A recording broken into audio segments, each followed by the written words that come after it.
20 ఆడ ఒక 10 కిలోమీటర్ 15 కిలోమీటర్లు.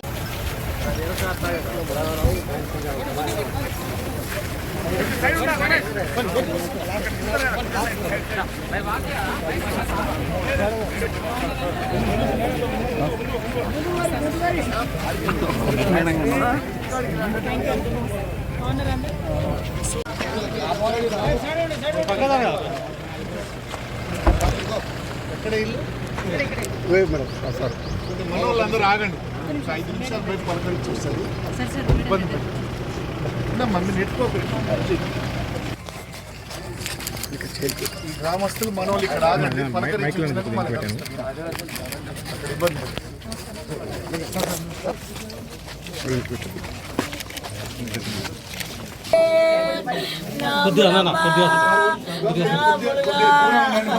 ప్లీజ్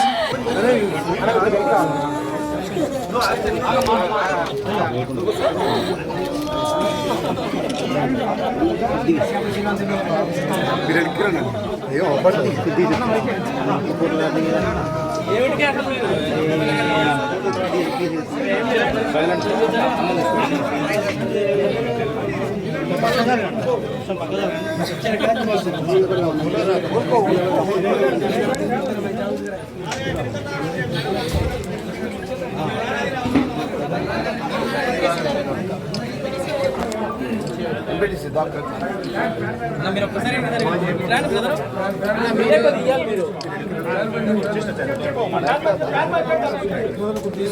ఒక్కసారి పంపిస్తాను ఫోన్ చెప్పి అక్కడికి వచ్చిన తర్వాత నువ్వు పనికి పోండి పనికి వేస్తాను రెడీగా పనికి పోయింది వచ్చేసరికి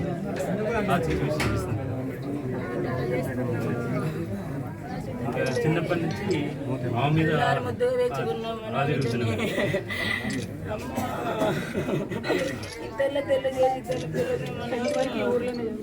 లేదు మేడం హాస్టల్ జాయిన్ చేస్తాను. అవును అష్మిత సార్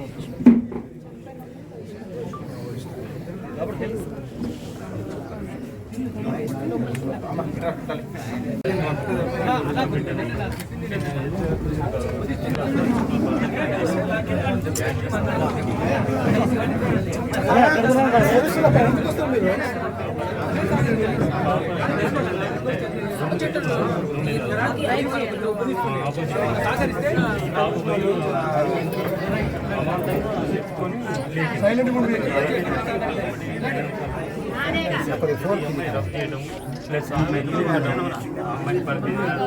ఫ్రెండ్స్ 3 days తీసుకుపోయిన తర్వాతకి అక్కడ 3 days నైట్ బాగా వైష్ణవి బాగా భయపడుతుంది. ఇవాళ కోదాడ నియోజకవర్గంలో వర్కచెర్ల గ్రామంలో ఉన్నాం. ఈ గ్రామానికి సంబంధించినటువంటి ఒక విద్యార్థిని ఎస్సీ గురుకుల హాస్టల్లో చదువుతున్నటువంటి విద్యార్థిని మరి అంతకన్నా ముందే ఒక వారం రోజుల క్రితం వాళ్ళ క్లాస్మేటు వాళ్ళ క్లోజ్ ఫ్రెండ్ ఇంకొక పాప సూసైడ్ చేసుకుంటే మరి ఆ సూసైడ్తోని మనస్తాపం చెందినటువంటి ఆ బిడ్డ ఇక్కడ ఇంటికి వచ్చిన తర్వాత కొద్దిగా స్థిమితపడ్డది. కానీ మళ్ళీ వెంటనే అధికారులు ఎగ్జామ్స్ ఉన్నాయి మళ్ళీ మీరు రావాలి స్కూల్కి అనగానే మనాది పెట్టుకున్నటువంటి ఆ పాప మరి ఇక్కడ ఇంటి దగ్గరే సూసైడ్ చేసుకొని చనిపోవడం జరిగింది. చాలా బాధాకరం. ఇటువంటి సంఘటనే గత 2 వారాల క్రితం భువనగిరిలో బీసీ హాస్టల్లో 2 ఆడపిల్లలు సూసైడ్ చేసుకోవడం చనిపోవడం జరిగింది. మరి ఇవాళ ఇమాంపేటకు సంబంధించినటువంటి ఎస్సీ గురుకుల హాస్టల్లో మరొక 2 ఆడపిల్లలు ఇలా చనిపోవడం అన్నది నిజంగా బాధాకరం. ప్రభుత్వాన్ని చేతులు జోడించి విజ్ఞప్తి చేస్తూ ఉన్నాం, కొంచెం రివ్యూ చేయండి ఏం జరుగుతుంది. 10th క్లాస్ పిల్లలు మరి ముఖ్యంగా ఎగ్జామ్స్ టెన్షన్లో ఉన్నారా, ఎందుకు ఇట్లా జరుగుతుందనే విషయాన్ని దయచేసి ఆలోచన చేయండి. లక్షలాది మంది పిల్లల్ని గురుకులాలు పెట్టి మనం ఇలా గురుకులాల్లోకి తీసుకొచ్చినాం. మరి ఇట్లాంటి సంఘటనలు వరుసగా జరుగుతూ ఉంటే మరీ ముఖ్యంగా ఆడపిల్లలు చాలా సెన్సిటివ్గా ఉంటారు కాబట్టి వారు ప్రాణాలు తీసుకునే స్థాయికి వారిని మనం ఎందుకు ప్రెషర్ చేస్తూ ఉన్నాం.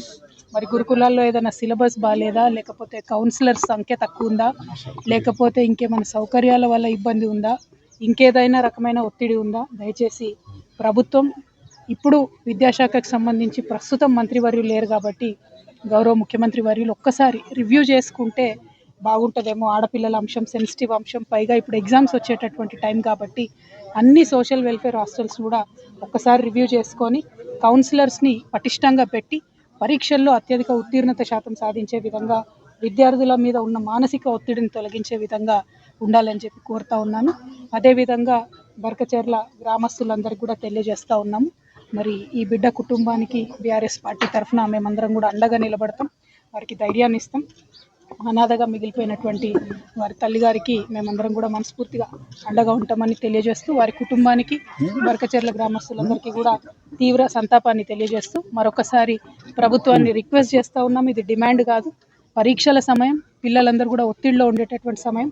ఆడపిల్లలు మగపిల్లలు అన్ని హాస్టళ్లలో కూడా దయచేసి కౌన్సిలర్స్ సరిగ్గా ఉండే విధంగా గౌరవ ముఖ్యమంత్రి గారు తక్షణమే ఒకసారి రివ్యూ పెట్టవలసిందిగా రిక్వెస్ట్ చేస్తా ఉన్నాం. Thank you. జై తెలంగాణ. మనోధైర్యం కోల్పోతున్నటువంటి పిల్లలకు ఒకటి, తల్లిదండ్రులు దయచేసి ఎగ్జామ్స్ మార్క్స్ అన్న ప్రెషర్స్ను కొద్దిగా తగ్గించుకుందాం. రెండవది, ప్రభుత్వం వైపు నుండి ప్రతి హాస్టల్లో కూడా కౌన్సిలర్స్ ఉండేటట్టు, టీచర్లు ఫ్రెండ్లీగా ఉండేటట్టు ఒక్కసారి ప్రభుత్వం నుంచి రివ్యూ చేసుకోగలిగితే సరిపోతుంది. మరీ ముఖ్యంగా పరీక్ష సమయం కాబట్టి టైంకి ఫుడ్ అందుతుందా, క్వాలిటీ ఫుడ్ అందుతుందా, ఇవన్నీ కూడా ముఖ్యమైనటువంటి అంశాలు కాబట్టి, మరి ఇప్పుడు విద్యాశాఖకు మంత్రివర్యులు లేరు కాబట్టి డైరెక్ట్గా ముఖ్యమంత్రి గారి కిందనే ఉంది కాబట్టి గౌరవనీయులు రేవంత్ రెడ్డి గారిని మేము ఆడపిల్లల తరఫున చేతులు జోడించి విజ్ఞప్తి చేస్తూ ఉన్నాం. ఒక్కసారి ఈ డిపార్ట్మెంట్ని మీరు రివ్యూ చేయండి, రివ్యూ చేసి పిల్లల ప్రాణాలు కాపాడండి.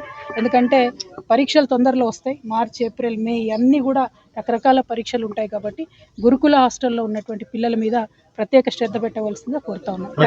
అదే జరిగింది బ్రదర్, ఇప్పుడు వైష్ణవి పాప మృతిలో కూడా అదే జరిగింది. పేర్లు చెప్పడం ఇష్టం లేక నేను పేర్లు చెప్తలేను. ఇక్కడ చనిపోయినటువంటి ఎస్సీ హాస్టల్లో ఊరేసుకొని చనిపోయినటువంటి పాప పరిస్థితి అట్లానే ఉంది. అంతకుముందు బీసీ హాస్టల్లో 2 పిల్లలు ఒకేసారి ఊరేసుకొని మృతి చెందినారు భువనగిరిలో, అక్కడ కూడా అదే ఉంది. ఇన్వెస్టిగేషన్ అన్నది ఎందుకో ముందుకు పోతలేదు. శ్రద్ధ పెట్టవలసిందిగా మాత్రం ఇన్వెస్టిగేషన్ విషయంలో ప్రభుత్వాన్ని డిమాండ్ చేస్తూ ఉన్నాం. ఎందుకంటే ఆ భువనగిరి హాస్టల్లో ఆటో వీళ్ళు అందరికీ కూడా ఎంట్రన్స్ ఉండేదని చెప్తా ఉన్నారు.